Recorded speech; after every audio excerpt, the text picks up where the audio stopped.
হাসপাতালের জলাতঙ্কের সেবা প্রদান কক্ষে রোগীদের ভিড়। কুকুরের কামড়ে আহত হয়ে ভ্যাকসিন নিচ্ছেন তারা।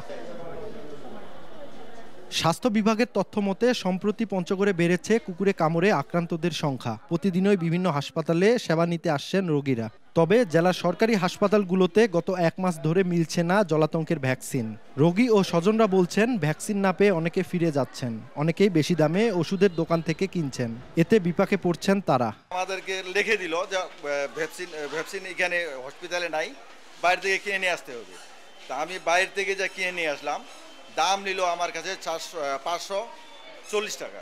আমারও জলাতঙ্ক রোগ হতে পারে নাকি, ওই জন্য ডাক্তারের কাছে চাইছি পরামর্শ নিতে। এখন এখানে দেখছি ফ্রি এটা নাই। রেবিক্স ভ্যাকসিনের আমাদের পঞ্চগড় ডিস্ট্রিক্টের সমস্যা হচ্ছে, পাওয়া যাচ্ছে না, বাড়তি দামে দোকানে কিনতে হচ্ছে।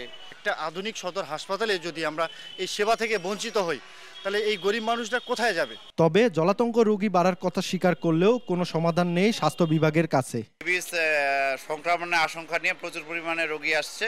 আর আমরা যেসব রোগী আমাদের এখানে রেবিস আক্রান্তের সম্ভাবনা নিয়ে আসছে, তাদেরকে আমরা সবাইকে চিকিৎসা প্রদান করতেছি। আমাদের ঢাকা থেকে আমাদেরকে সাপ্লাই দিচ্ছে না। আমরা এর মধ্যে চাহিদাপত্র দিয়েছি এবং আগামী সপ্তাহে এটা যোগাযোগ করে যদি ওখানে স্টক থাকে তাহলে আমাদের স্টক কিপার গিয়ে ভ্যাকসিন নিয়ে আসবে। স্বাস্থ্য বিভাগের তথ্য মতে প্রতি মাসে পঞ্চগড়ে প্রায় ১৫০০ রোগী জলাতঙ্কের চিকিৎসা নিতে আসেন।